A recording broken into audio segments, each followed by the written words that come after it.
மாண்புமிகு தமிழ்நாடு முதலமைச்சர் திரு மு.க. ஸ்டாலின் அவர்கள் சென்னை கிண்டி சுற்றுச்சூழல் பூங்காவில் நாற்றுப்பண்ணை மரங்கள் நடுதல் மற்றும் நீர்நிலைகளின் கரைகளை வலுப்படுத்துதல் பணிகளை தொடங்கி வைத்தார்.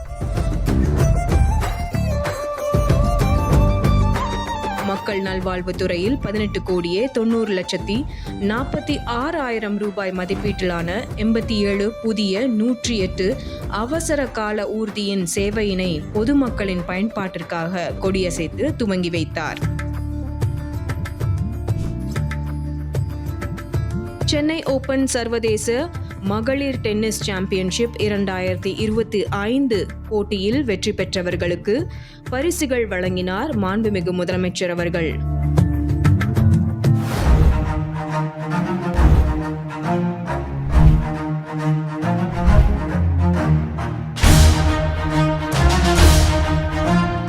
மாண்புமிகு தமிழ்நாடு முதலமைச்சர் அவர்கள் புதுக்கோட்டை மாவட்டத்தில் 767 கோடி ரூபாய் மதிப்பீட்டில் புதிய பணிகளுக்கு அடிக்கல் நாட்டி முடிவுற்ற திட்டப் பணிகளை தொடங்கி வைத்து பயனாளர்களுக்கு அரசு நலத்திட்ட உதவிகளை வழங்கினார். திருச்சிராப்பள்ளி மாவட்டத்தில் மூத்த குடிமக்களின் நல்வாழ்வை மேம்படுத்துவதற்காக அன்புச்சோலை திட்டத்தினை தொடங்கி வைத்தார்.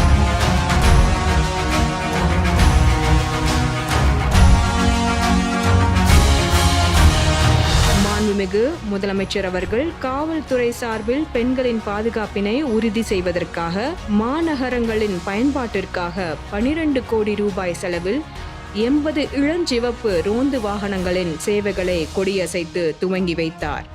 மேலும் 1.10 கோடி ரூபாய் செலவில் வடிவமைக்கப்பட்டுள்ள நடமாடும் மருத்துவ ஊர்தியினை பார்வையிட்டு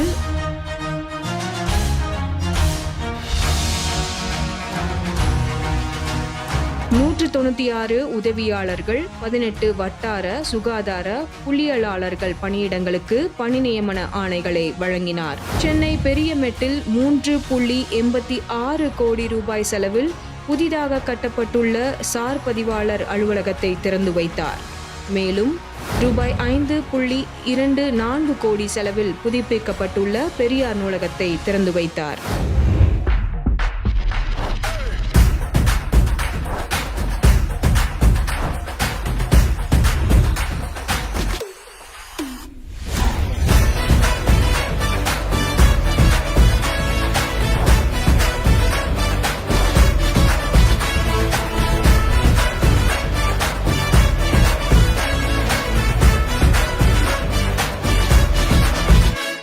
தினமும் காலையில விடுகிறப்போ நம்ம சென்னை முந்தைய நாள் குப்பைகள் இல்லாம தூய்மையா இருக்குதுன்னா அதுக்கு காரணம் இரவு முழுக்க கடுமையாக உழைக்கிற தூய்மை பணியாளர்கள் இருக்கக்கூடிய நீங்க தான். சென்னை மாநகராட்சியின் தூய்மை பணியாளர்களுக்கு உணவு திட்டம், குடியிருப்பு வீடுகள், பணியின் போது உயிரிழந்த தூய்மை பணியாளர்களின் குடும்பத்தினருக்கு நிவாரணம் 10 லட்சத்தை உயர்த்தியும், சுய தொழில் தொடங்கிட மானியம் மற்றும் குழந்தைகளின் உயர்கல்வி பயில உதவித்தொகை திட்டங்களை தொடங்கி வைத்தார் மாண்புமிகு முதலமைச்சர் அவர்கள்.